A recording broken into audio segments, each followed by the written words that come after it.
Hello and welcome back to day 3 of PAX. I'm MK Ives and this is my co-host Malik Prince. Wow, how's it going, guys? What a coincidence that we're both here at the same time. I didn't see you there, MK. Yeah. So, okay, we are checking out this game, Enter the Gungeon, with the expansion Advanced Dungeons and Dragons. So Malik, what kind of game is this? So this is like a twin stick shooter, so essentially you're using, drop the mic. This is a twin stick shooter, essentially you're using the left and right sticks to kind of move and shoot. And then there's a lot of cool moves like rolling, for example. Here we go, well we're shooting here, and then we're rolling. We can knock down tables, use tables as covers. So it's one of those old school games that has a lot of old school difficulty, but it's super intricate and super advanced and easy to play, but hard to master. Yeah. So we're playing as this little character dude. Is there any type of character creation, or is it all just like default characters? Yeah, great question. So I think at the beginning of this demo, you were able to choose between a few different characters, and I just died. Oh, I got you killed. I'm sorry, that's me. It's hard to play and talk, but no, you get to choose between different characters, and so this guy I just chose because he looks pretty cool and he has a cool blue outfit, and one of my favorite colors is blue, as you can tell. Mixer, yeah. So yeah, you're just shooting around and throwing down some cover out here. And it's really cool because as you walk through the rooms, you're faced with different challenges, as you can see here. And there's like this cool roll. Oh, there we go. Getting this guy. Yeah, success, I got him. Well done, very good. Okay, so some of the graphics, it's almost like a more retro 8-bit version of, looks a little bit like Castle Crashers to me. Yeah, it's definitely old school, but the cool thing about it is a lot of games that have this kind of old school look, they tend to have some of the older gameplay mechanics. This game is really cool because it takes some of the cool parts of newer games like first-person shooters and third-person shooters of today and kind of implement them into this kind of flat, kind of old school shooter. So it looks simple and old school, but it has so much depth to the combat. That is really cool. Okay, so that is Enter the Gungeon. We've also got this, like, look at this, dude. It's like I feel like we're in Dr. Seuss, like some kind of truffle tree thing going on here. There we go. Look at us, like tag teaming that, grabbing your mic off the ground. Absolutely. There we go. All right, so let's go ahead and move on through. Yeah, let's kind of maybe scooch and mosey. Really fun game, by the way. We're gonna follow our lovely camera crew. Yes. Shout out to the guys who make all the magic happen. Absolutely, behind the camera. This booth is awesome. I love the carpet. I'm really digging the ape out the game setups because those are the nice furry setups. Absolutely, yeah. It's nice to add a tactile element. This booth is, there we go. A tactile element to what we're checking out right now. Oh, hey, look, so you can see the gameplay on the back here as well. That's cool. So people wandering around can check it out. So the other game, the big setup here that we're going to check out is Swords of Ditto. Ooh, yes. And hello, what's your name? My name's Jonathan Biddle. Jonathan, good to meet you. Jonathan. Yeah. And so what's your role at Swords of Ditto? Oh, I'm the director and the programmer. Nice. So can you tell us a little bit about the basic strategy behind the game? Yeah. Sure. So the game is an action RPG, but it's a randomly generated one, so that every time you play, you get a different adventure. So instead of having a really long 20-hour arcade action RPG, what you usually have short ones that all relate to each other. So each one becomes part of a legend of the island of Ditto, which is where the name comes from. And you play the Swords of Ditto, who are the heroes of Ditto. Each story that you play, you come back 100 years later, you play the next one, the things you did in the first one are the legend of the next one. So they talk about the things that you did, there's a statue of you in the town, and it's, you become an important part of the history of the island. That's so creative. Story continuity. Now, the first thing that I know is obviously the look of this game. Tell us a bit about the art style and the art direction. Yeah, we wanted to kind of make something that would really stand out. One of the things that was important to us is not to do another kind of low-res pixel game. Not that there's anything wrong with those games, we love those games, but we thought that if we really wanted to stand out, we wanted to make the most of HD. We thought the character would be a good way to draw people into this game. So if we have HD, we can show facial expressions, and we've really been able to design some interesting characters and interactions too. We have it's a one or two player co-op game.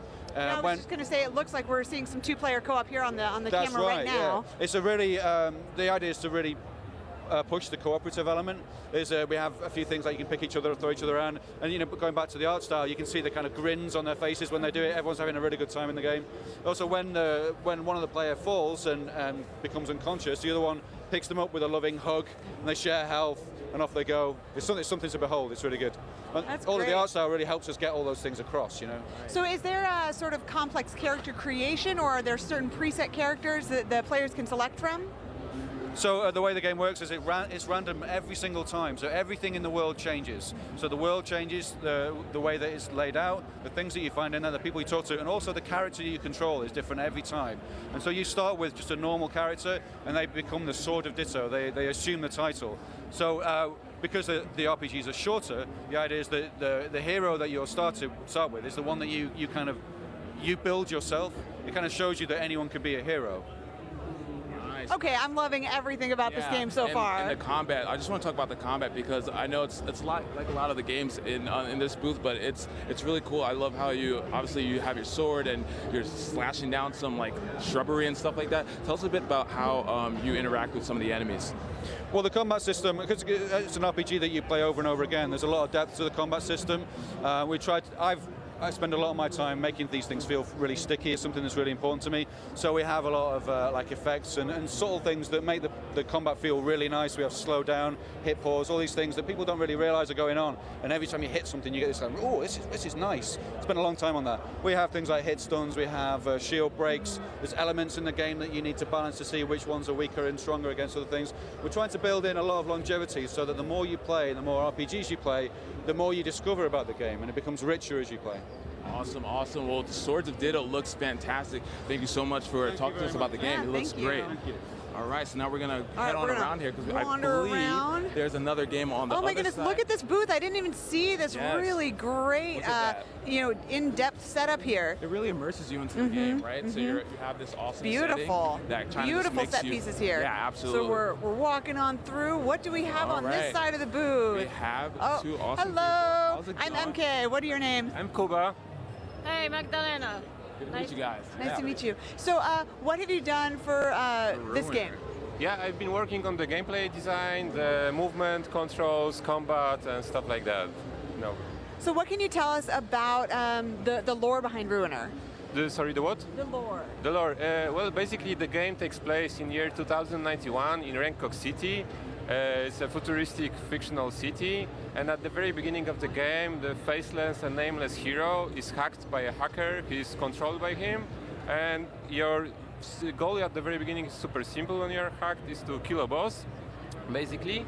And during the prologue, when we introduce both the gameplay and the story, another hacker, a hacker girl who becomes your guide throughout the game, frees you from the first hack, and she tells you that not only you were hacked, but also your brother was kidnapped, and your goal throughout the game is to rescue your brother and to, take your revenge on the people who wronged you at the very beginning, basically. Ooh, Wow, nice. okay, so that's some serious lore. So Yeah. what can you tell us about the combat style in the game?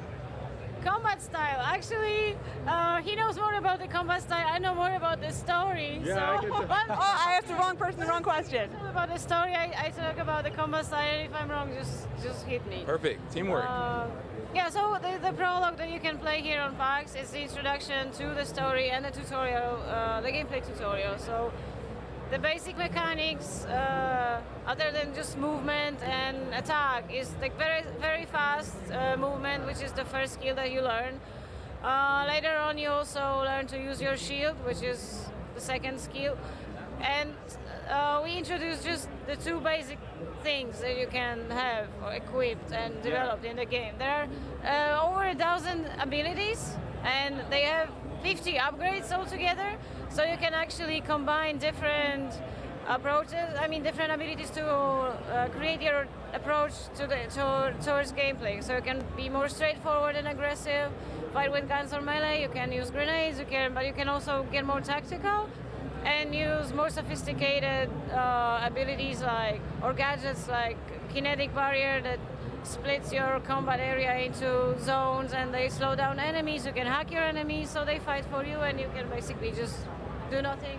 Wow, that's incredible. Fantastic. So what's the full release date for this, or is it still waiting to be fully announced? September 26th. September Ooh, 26th, coming very up in just a soon. few weeks here. Thank you so Yes. much for sharing about your game Ruiner with us. It looks beautiful. I absolutely I love love the the art movement. style. Yeah. Thanks so much for taking time to show us around. Have a wonderful PAX. Fantastic. All So, right, guys. So many awesome Really games excited. from this booth. So many awesome games. I know, right? Just love it, and I love the movement of this game. All right, we're gonna throw it back to the rest of the show. Can't wait to see what else we have. It's gonna be exciting.